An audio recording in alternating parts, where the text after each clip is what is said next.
ঘুম থেকে উঠে দেখি আমার কাকু মাছ নিয়ে এসেছে। তো বললো মাছগুলো ধুয়ে কেটে দিতে কাকিমা ওদিকে পুজো দিচ্ছে, তাই আমি বললাম ঠিক আছে মাছগুলো ধুয়ে কেটে দিই। এটা কি মাছ বলো তো বন্ধুরা, কমেন্ট করে অবশ্যই জানাবে। আর এদিকে কাকিদের ঘরের জন্য কাজ চলছে, একটু চারিদিকে ঘুরিয়ে দেখিয়ে দিলাম। দেখো এই গাছের আমটা না এত সুন্দর মিষ্টি, কি বলবো, প্রচণ্ড মিষ্টি খেতে। আমাদের বাড়িতে এই একটা গাছই আছে, আরও ছিল আগে ঘরের পেছনে, যেখানটায় আমার মেজো কাকুদের ঘর হচ্ছে ওখানটায় অনেক আম গাছ ছিল, এখন সেগুলো কেটে ফেলা হয়েছে। আর এদিকে কাকিমা পুজো দিচ্ছে, ছেলেকে বললাম একটু ভিডিও করে দেখাতে। আর এখানে হচ্ছে আমার কাকিমার দিদি, এইটা মাসি নিয়ে শাকসবজি কেটে দিচ্ছিল, আর এখানে বোনেরা বসেছিল, গল্প করছিলাম আমরা সবাই মিলে। আর এটা হচ্ছে আমার ভাস্তা, দেখো।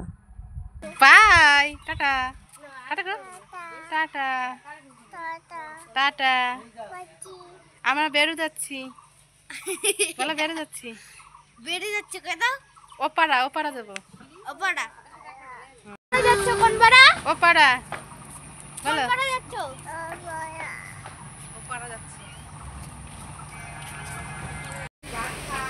আমরা এখন যেখানে যাচ্ছি এটা হচ্ছে আমার দাদুর পুরনো বাড়ি।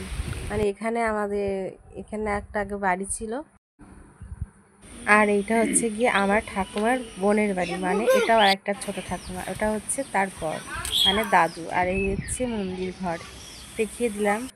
আর এইখানে দেখো আমার ছোট ছোট বোনেরা পুতুল খেলছে, তো দেখে মনে পড়ে গেল আমরাও ছোটবেলায় অনেক পুতুল খেলতাম। আর এই হচ্ছে সেই জায়গাটা যেখানে এখন ঘর নেই, এখানে আমার কাকু এসে পেঁপে গাছ, কুমড়ো গাছ, শাক পাতা লাগিয়েছে। আমার দাদুর মানে আমার ঠাকুরদার পুরনো বাড়ি, এখানে এখন কেউ থাকে না, তাই গাছপালা লাগানো হয়েছে, তাই অনেক দিন পরে দেখতে এলাম।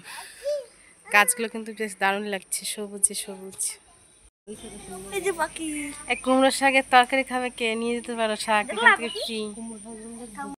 এই দেখো আমার নোয়া কাকু ড্রাগন ফলের গাছ লাগিয়েছে, সেখানে 4টে ফুল ফুটেছে ফল ধরার জন্য, ছোট ছোট। আর এখানে মেজো কাকিমা রান্না বসিয়েছে, আর কাকিমা বলল পুঁই শাকের বড়া করবো, তাহলে একটু মেখে দে চালের গুঁড়ো দিয়ে, বেসন দিয়ে।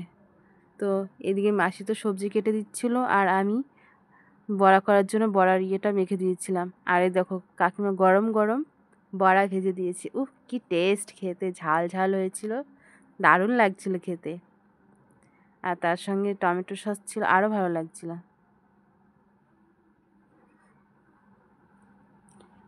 তোমরা খাবে তো চলে আসতে পারো। এদিকে কাকিমার রান্না কমপ্লিট হয়ে গেছে, এখানে করেছে আজকে পটল ভাজা, শাক ভাজা, আর মাছের তেল দিয়ে বেগুন ভাজা। আর এদিকে দেখো আমার ভাস্তা কি করেছে কাণ্ডটা, আমার কাকু এখানে খাচ্ছে, আরও এসে এমনি হিসু করে দিয়েছে। যাকে এখানে আমাদের খেতে দিয়ে দিয়েছে শাক ভাজা, পটল ভাজা, কুমড়ো শাকের তরকারি, আরও ছিল মাছের ঝোল।